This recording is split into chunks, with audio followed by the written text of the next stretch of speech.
자, 여러분 교재 102쪽이 되겠습니다. 자, 부동산 관리가 되겠는데, 자, 이 부동산 관리는 부동산을 취득을 하고 나서 우리가 부동산을 보유하면서 관리를 해야 되겠죠. 그래서 부동산 소유자의 이 목적, 뭐죠? 뭐 수익 극대화겠죠. 이 목적을 우리가 위해서 부동산을 운영하고 유지하는 과정을 부동산 관리라고 합니다. 자, 그래서 이 부동산 관리가 필요한 목적은 건축 기술의 발달로 인해서 건물이 고층화됨에 따라 대량의 임차인이 발생하죠. 그래서 우리는 부재 소유자의 요구에 증대를 해서 전문적인 부동산 관리의 필요성이 나타나고 있다. 이렇게 보시면 되는데, 자, 이 부동산 관리는 이 복합 개념에 따라서 우리가 나타나는 거죠. 자, 복합 개념. 자, 이 복합 개념에 따라 부동산 관리가 나타나는데, 복합 개념에 따라 이 기술적 관리. 자, 시험 지문에는 또 이 기술적 관리가 자주 우리가 출제를 하고 있는 부분이죠. 기술적 관리, 이 경제적 관리, 법률적 관리로 나누어 볼 수 있다.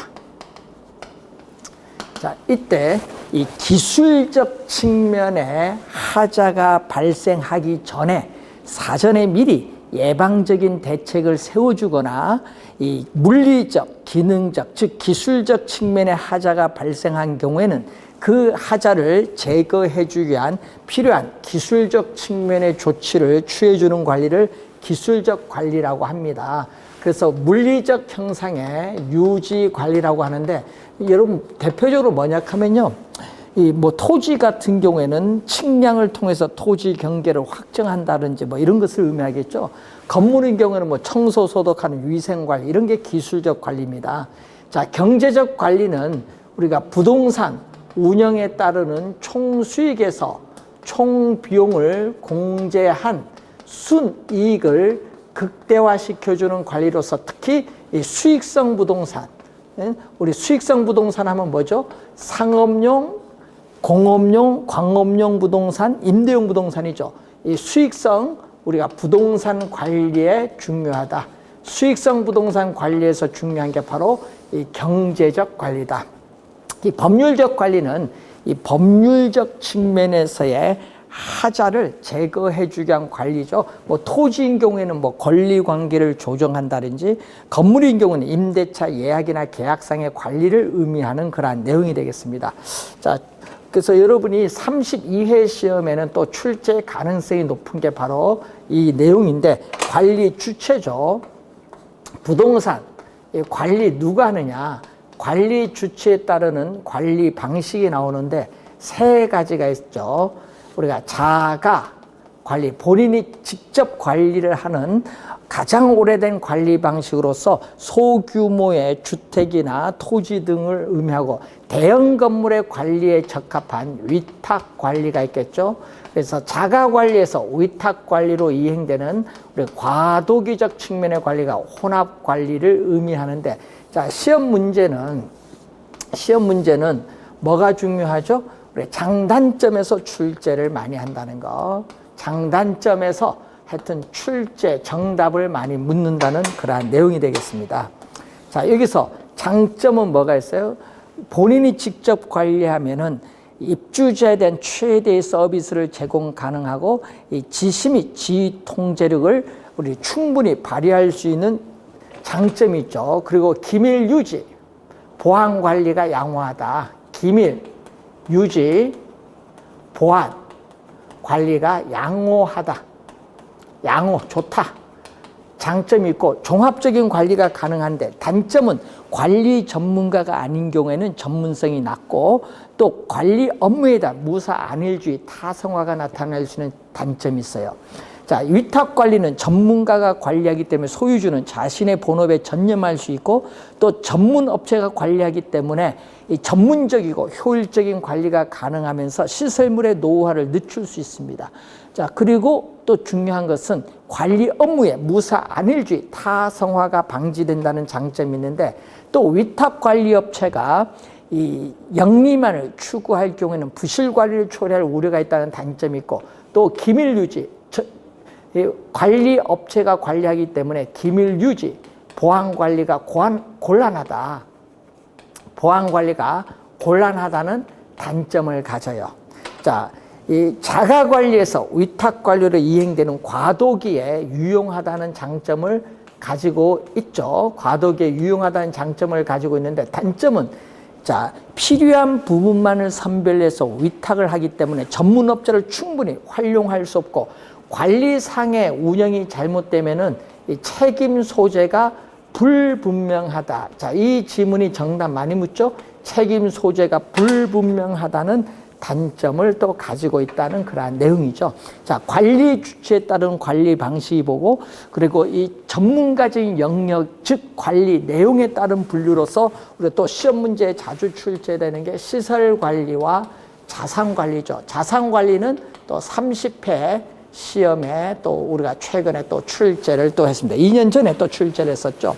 자, 시설 관리는 말 그대로 부동산 소유자 그리고 이용자에 있어서의 단순한 요구에 부응하는 소극적 형태의 관리다.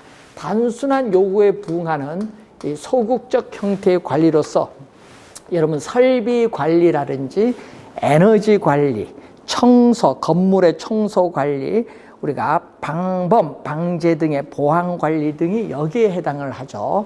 자산 관리는 우리는 기업이나 부동산 소유자의 재산, 부를 극대화하기 위해서 부동산의 가치를 증진시킬 수 있는 다양한 관리 방법을 모색하는 이 적극적 형태의 관리다. 여기 자산 관리는 적극적 형태의 관리를 말합니다.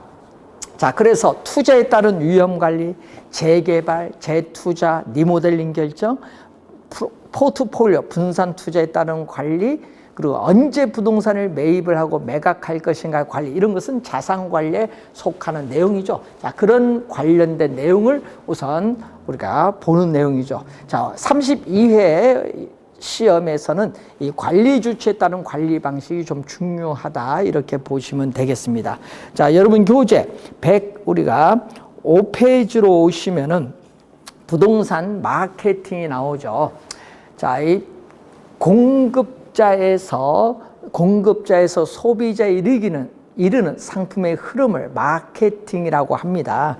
자, 그래서 여러분 교재에 보시면은 우리가 부동산 마케팅 전략이 또 중요하죠. 목표로 하는 시장에 도달하기 위해서 마케팅 환경을 분석하여 마케팅 전략을 수립을 할 필요가 있는데, 자, 여러분이 31회 시험에는 상당히 쉬운 문제가 출제됐는데, 하여튼 또 출제가 예상되는 중요한 부분이 바로 마케팅 전략입니다. 자, 이 마케팅 우리 전략과 관련된 내용인데, 자, 여기에는 크게 세 가지로 우리가 나누어 볼 수 있습니다. 시장, 점유 마케팅 전략이 있고, 그리고 고객, 점유 마케팅 전략이 있고, 또 관계 마케팅 전략, 이렇게 크게 세 가지로 우리가 나눠 볼 수 있죠. 자, 시장 점유 마케팅 전략에서 우리가 마케팅에 있어서 가장 좋은 시장 기회를 제공해 줄 수 있는 그러한 시장이 표적 시장인데, 이 표적 시장을 선점, 미리 점유하거나 이 틈새 시장, 니치 마켓, 틈새 시장을 점유하는 전략을 시장 점유 마케팅 전략으로서 공급자가 중시하는 전략을 말하죠. 자, 그럼 이 시장 점유 마케팅 전략은 크게 두 가지로 보는데, STP 전략과 마케팅 믹스 전략이 나오죠. 자, 마케팅 믹스 또는 4P, 네 가지 P가 혼합, 믹스한 전략을 우리가 나오는데, 이것을 출제를 우리가 마케팅 믹스에서 31회 시험에 또 출제했죠. 자, STP 전략에서 자, 세그멘테이션이 또 31회 시험에 또 출제했는데, 시장 세분화 전략인데, 자, 여러분이 우리가 1회 시험에서 이 시장 세분화의 개념을 출제를 했어요. 시장 세분화 개념. 자, 어떻게 나오죠? 시장 세분화 개념. 자, 전체 소비자 집단 있죠. 자, 여러분이 우리가 20대, 30대, 40대, 우리가 50대 이상 이렇게 볼 때 우리 아파트 분양 시장을 이렇게 보죠. 인구, 뭐 연령에 따른 인구, 소득에 따른 이런 거죠. 인구 경제학적인 특성에 따라 전체 수요자 집단을 이렇게 몇 개의 소규모 집단으로 나누는 것을 뭐라고 한다? 시장 세분화 전략. 이 시장 세분화 개념을 또 31회 시험에 또 출제를 또 했습니다. 31회 시험에 몇 개 소규모 집단으로 나누는 거죠.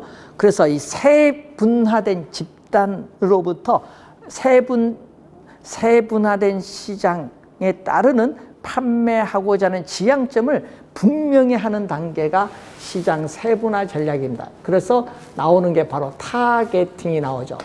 타겟팅. 이렇게 순서대로 가면 돼요. 이 세분화된 전략에서 나는 어떻게 돼? 40대를 타겟팅 하겠다. 그래서 여러 개 세분화된 시장에서 자신의 회사에서 공급하는 상품과 일치되는 수요자 집단을 확인해서 우리는 정하는 거죠. 그래서 표적 시장을 선정하는 전략, 선정을 해서 그 집단의 신상품을 우리 공급을 하고자 기획을 하는 단계가 표적 시장 선정 전략입니다. 자, 그래서 세 번째가 P. 여러분, 이 P는 요 포피에 속하지 않습니다. 포지셔닝이라고 하죠. 자, 포지셔닝은 우리가 차별화 전략입니다. 자, 차별화 전략이라는 건 이런 의미죠. 자, 여러분이 이 40대 동일한 표적 시장을 가지는 집단의 경쟁자들 많죠. 현대 힐스테이트, 대우 프루지오, 우리가 호반 베르디움, 이런 대우 대림 이편항세상, 우리가 코오롱, 우리가 하늘차 이런 식으로 이 동일한 표적 시장을 가지고 있는 다양한 공급 경쟁자들 사이에서 자기 회사에서 공급하는 상품의 품질, 가격 등이 경쟁에서 어떤 경쟁 우위 전략을 가지고 고객의 마음속에 상품의 위치를 정하는 전략, 상품의 위치를 정하는 전략을 차별화 전략이라고 합니다. 자, 이 전략 세 가지 순서 S, 우리가 TP 전략이라고 합니다. 잘 확인해 두시고, 자, 마케팅 믹스, 목표로 하는 시장에 도달하기 위해서 여러 가지 마케팅 요소를 믹스, 혼합하는 전략을 말하는데, 우선은 플레이스는 유통 경로 전략입니다. 자, 여러분, 부동산 개발 회사가 직접 우리가 분양을 하는 직접 유통 경로 전략도 있고, 분양 대행사를 통해서 분양하는 간접 유통 경로 전략이 있죠. 또 부동산 중개업소를 통해서 주택 금융기관이나 현 입주자를 통해서 분양하는 유통 경로 전략입니다. 자, 유통 경로 전략이 플레이스고, 그 프로덕트는 제품 전략이죠. 요즘 3타입 형태의 뭐 평면 설계라든지, 예? 그리고 우리 각종 부대 시설이죠. 여러분, 과거에는 뭐 테니스장도 있지만 요즘 골프 연습장을 한다든지 뭐 사우나 시설을 설치한다든지 이런 제품 전략과 관련해서 우리가 설계, 각종 우리가 부대 시설 배치와 관련되어 있죠. 그리고 여러분 지상에 주차장을 없애고 지하화한다든지 이런 것은 제품 전략입니다. 자, 그리고 우리는 품질에 비해서 가격은 저렴하도록 공급을 해야 되는데, 우리는 주택 수요자, 부동산은 고가의 상품이기 때문에 주택 수요자의 자금 동원 능력과 금융기관에 우리가 금융을 연결시키는 전략이 중요하죠. 그래서 프라이스, 가격 전략이 나오는 거죠. 가격 전략. 이 수익성이 상당히 중요합니다. 그리고 프로모션, 촉진 전략이죠. 프로모션. 우리가 상품을 우리가 판매하기 위한 촉진 전략으로서, 자, 요즘 TV 광고, 라디오 광고 해서 이미지성 광고를 많이 하죠. 요즘 보면은 이 명시된 광고주가, 명시된 광고주, 뭐 회사가 되겠죠. 이 명시된 광고주가 광고 대금을 지급을 해요. 유료. 그래서 불특정의 대다수를 대상으로 고객에게 상품을 소개하고 정보를 제공하는 것을 광고라고 하죠.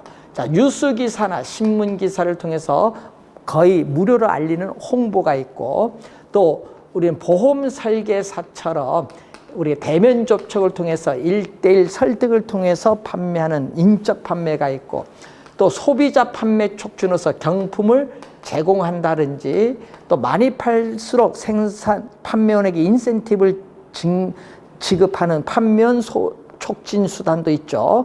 자, 이러한 판매 촉진 4가지가 촉진 전략의 주요 수단이다, 이렇게 보시면 되는데, 자, 여러분이 31회 시험에 이 포피에 해당하는 거 찾는 문제를 출제했습니다. 이 4가지 원어 우리가 알면은 쉽게 구할 수가 있었죠. 31회 시험에 또 출제를 포피에 대해서 했다는 것. 자, 고객 점유 마케팅 전략은 이 소비자 중심의 전략이다. 자, 요거는 소비자 중심의 전략으로서 아이다의 원리라고 해요. 아이다의 원리. 자, 아이다의 원리인데 앞에 우리가 A가 뭐냐?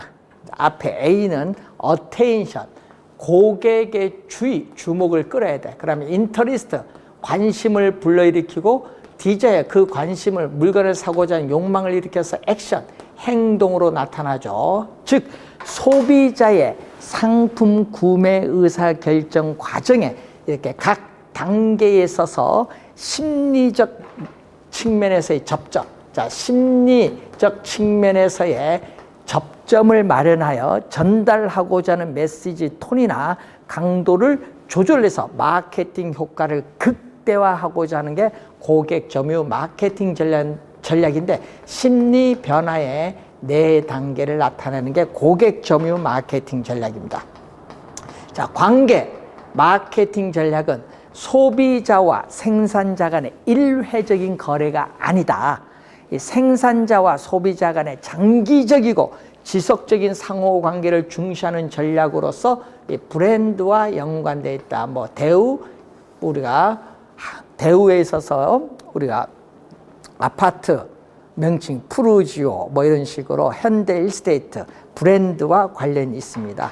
자, 여러분 올해죠? 2020년도 아파트 브랜드 1위 며칠 전에 뉴스 나왔는데, 현대 힐스테이트가 아파트 브랜드 1위를 차지했었죠.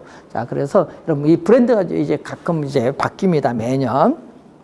자, 한번 확인 한번 해두시기 바라고, 시험 문제 출제를 많이 하는 내용인데 이 정도 기초사항을 한번 넘겨가시고, 자, 107페이지 보시면은 감정평가로 갑니다.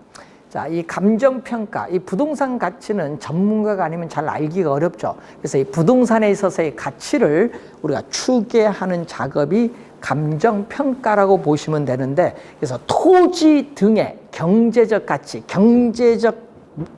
밑줄, 시장 가치가 아니라 경제적 가치를 판정하여 그 결과를 화폐액이죠. 가액으로 표시하는 것을 감정평가다. 여러분 경제적 가치라는 걸 주의해 두십니다. 밑줄 그어두시고, 자, 감정평가 활동을 능률리 하기 위해서 감정평가를 적절하게 분류할 필요가 있는데, 이 감정평가 우리가 주체에 따른 분류가 있죠. 자, 감정평가의 주체가 공적 기관인 경우를 공적평가라고 하죠. 독일의 평가위원회 제도가 있습니다. 자, 국가 또는 공공기관에 의해서 우리가 인정된 국가나 공공단체에서 인정된 일정한 자격을 갖춘 감정평가사가 감정평가의 주체가 되는 제도가 있죠. 우리나라, 일본, 미국은 감정평가사 제도가 있기 때문에 공인평가죠. 공인평가의 개념입니다. 자, 그리고 감정평가의 강제성 여부에 따른 분류인데, 자, 강제성 여부에 따른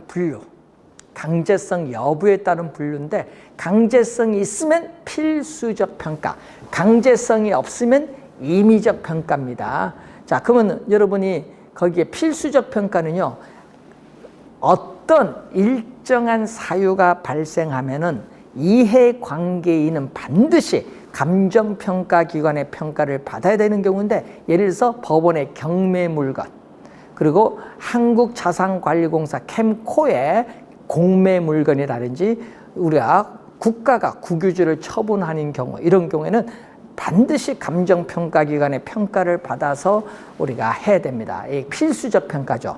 임의적 평가는 감정평가 의뢰인 자유로운 임의의 의사에 생해지는 평가입니다. 여러분, 금융기관에 부동산 담보대출 받고 싶다, 이때 담보물건 평가하는 것은 임의적 평가입니다.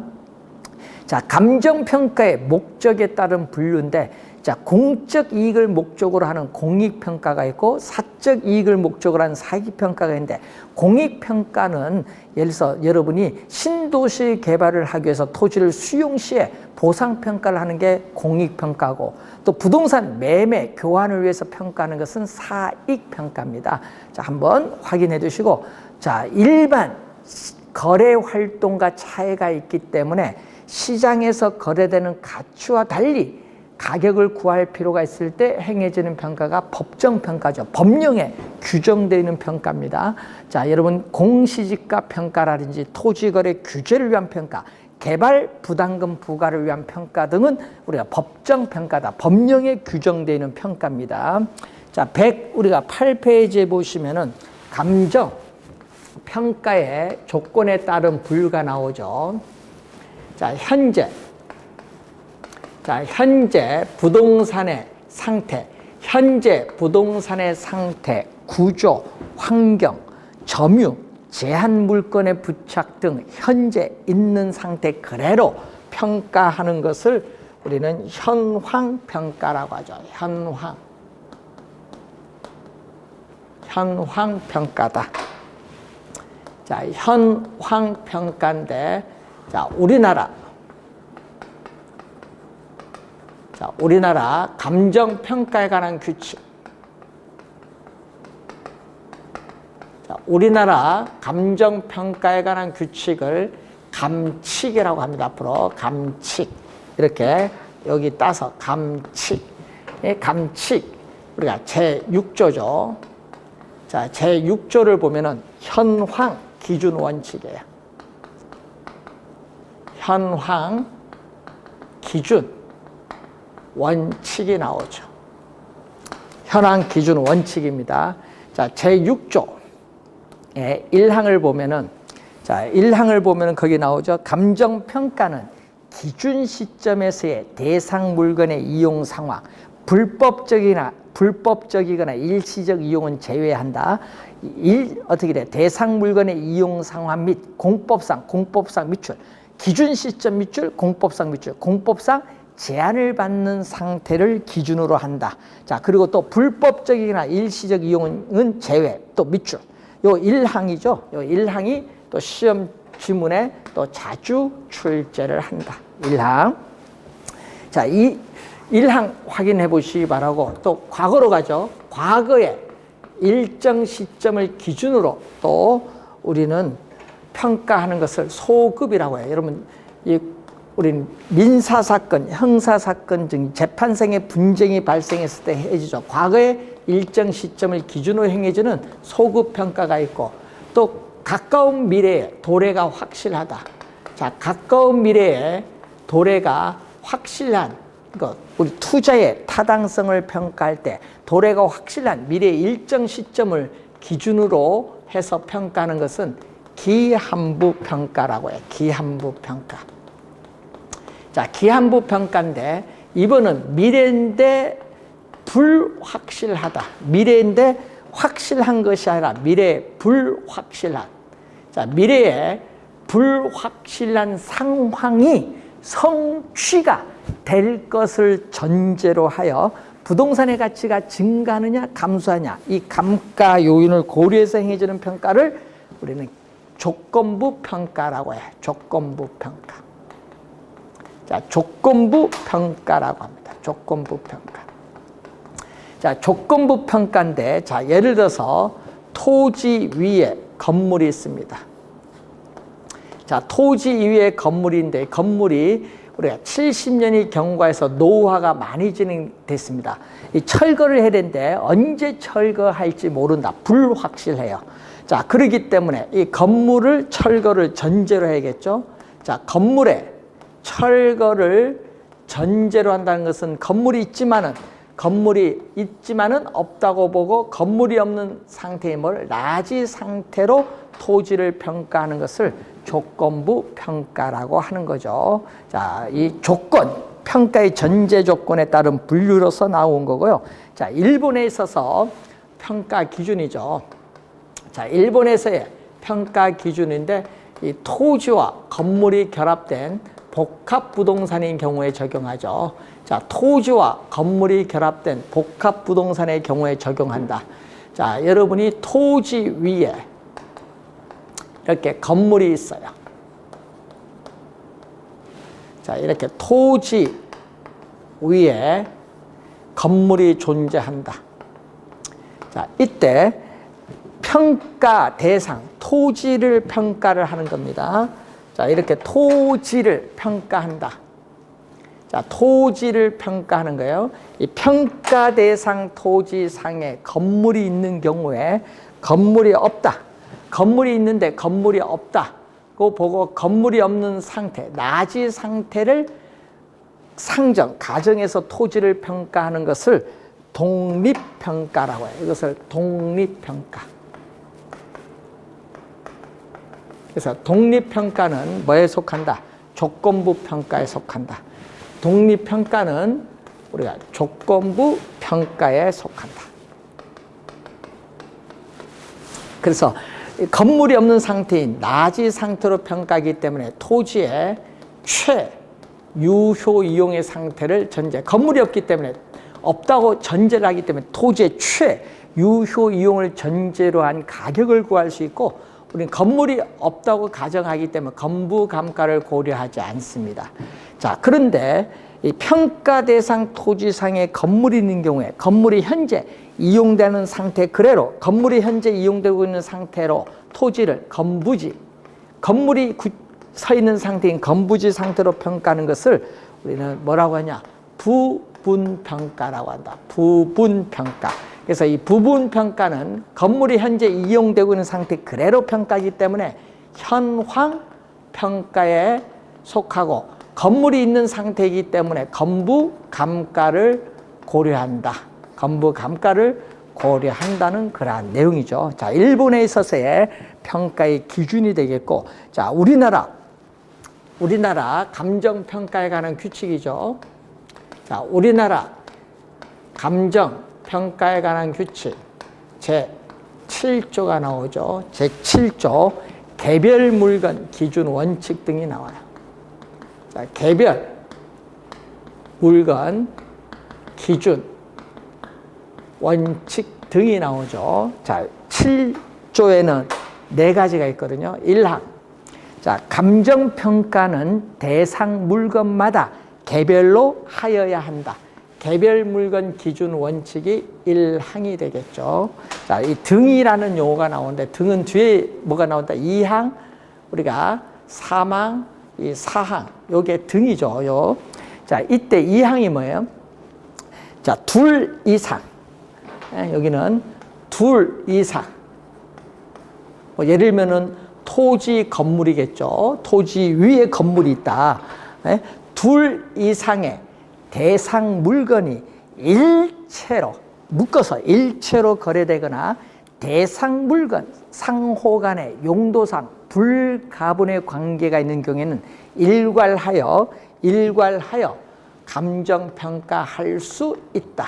할 수 있다. 할 수도 있고 안 할 수도 있죠. 자, 일괄평가가 2항이죠. 자, 요 두 번째, 세 번째는 30회 시험에 출제를 했었죠. 요거는 또 30회 시험이 많이 나오거든요. 이 두 개는 또 최근에 30회 시험에 또 출제를 한 용어죠. 자, 2번은 하나죠. 3항은 하나의 대상 물건이라도 가치를 달리하는 부분은 이를 구분하여 또 감정평가할 수 있다. 구분평가가 나오는 거죠. 구분평가. 자, 여러분 도로에 한 도로에 1필지의 토지가 있어요. 자, 도로에 1필지 토지가 있는데 도로의 전면,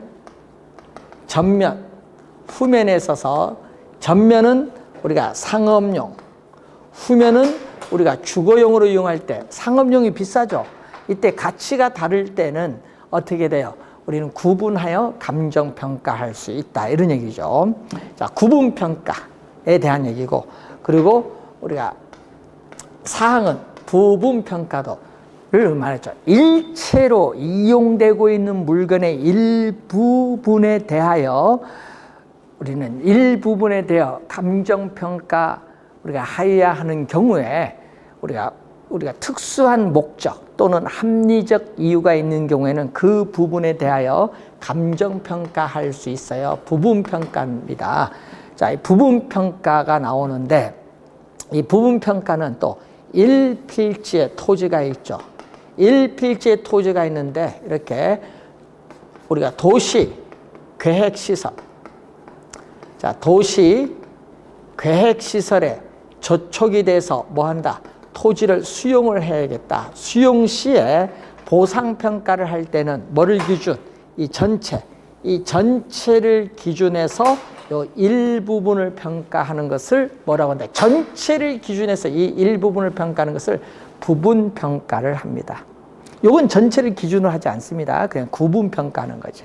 자, 그 차이가 있는데, 그래서 여러분이 근데 법조문 있죠. 법조문을 계속 출제합니다. 법조문을 계속 출제하기 때문에 제7조 상당히 중요하거든요. 7조 조문은 잘 봐야 됩니다. 이러면 제6조 1항 그리고 제7조 1항부터 4항까지 조문은 상당히 중요하다. 이렇게 보시면 되겠습니다.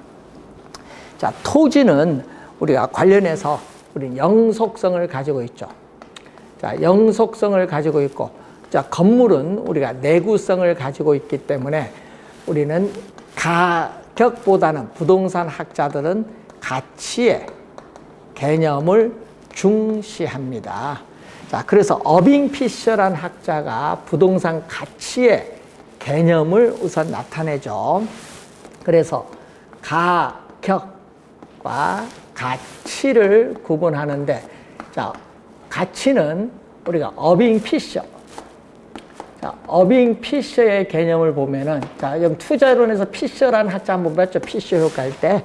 자, 부동산 가치는 부동산 소유에서 비롯되는 장래이익, 편익을 현재의 가치로 환원한 값을 가치라고 합니다. 그러면 가격은 부동산 시장에서 부동산 매매가 성립되었을 때 매도자와 매수자 사이에 교환의 대가로서 실제로 지불한 금액을 가격이라고 해요. 가격.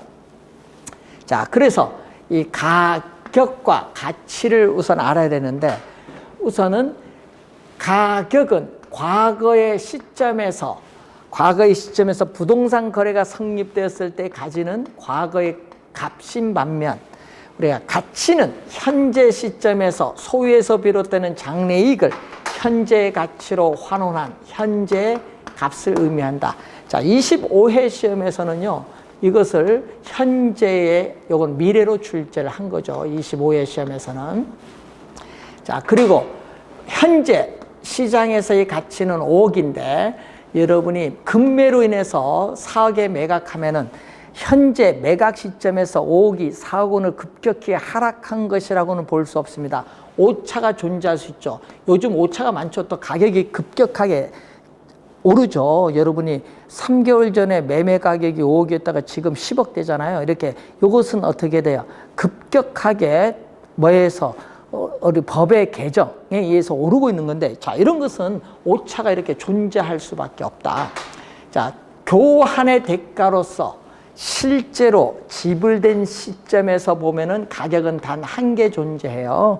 3억 주고 샀다. 3억 단 한 개. 가치는 보는 사람의 견해에 따라 과세 가치, 세금을 부과하기 위한 과세 가치, 담보 대상 평가를 받을 때 우리는 담보 가치, 또 보험회사에 보험가할 때 보험 가치, 이렇게 가치는 보는 사람의 견해에 따라 여러 개 존재할 수 있다. 이러한 가격과 가치의 관계 한번 우리가 확인해 보시고, 이 가치를 화폐를 매개체로 해서 나타나는 것이 가격입니다. 그래서 이 부동산 가치가 상승하면 부동산 가격도 상승하죠. 그래서 이렇게 화살표가 같은 방향으로 변동해요. 부동산 가치가 하락하면 부동산 가격도 하락을 하는데, 자, 물가가 지속적으로 상승하는 화폐가 인플레이션이 발생하면은 화폐 가치가 하락을 하죠. 인플레이션이 발생하면 부동산 가격은 상승을 하죠. 그래서 화폐 가치와 부동산 가격은 반대, 역방향, 반대로 변동합니다. 자, 단기에는 가격이 가치로부터 괴리가 돼요. 그래서 공급량이 수요량보다 많은 초과 공급이 발생할 때는 공급자 간의 경쟁에서 가격이 가치 이하로 하락을 하고, 우리 수요량이 공급량보다 많은 초과 수요가 발생할 때는 수요자 간의 경쟁에서 가격이 가치 이상으로 상승하죠.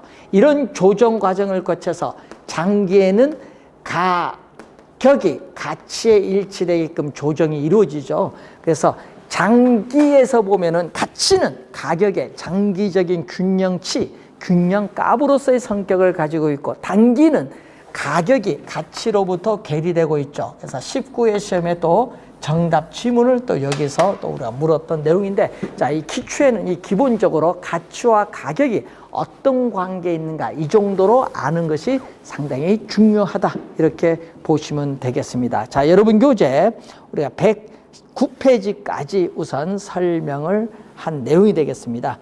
자, 우리가 잠시 쉬고 우리가 마지막 시간에 110페이지에 시장 가치부터 설명을 하도록 하겠습니다.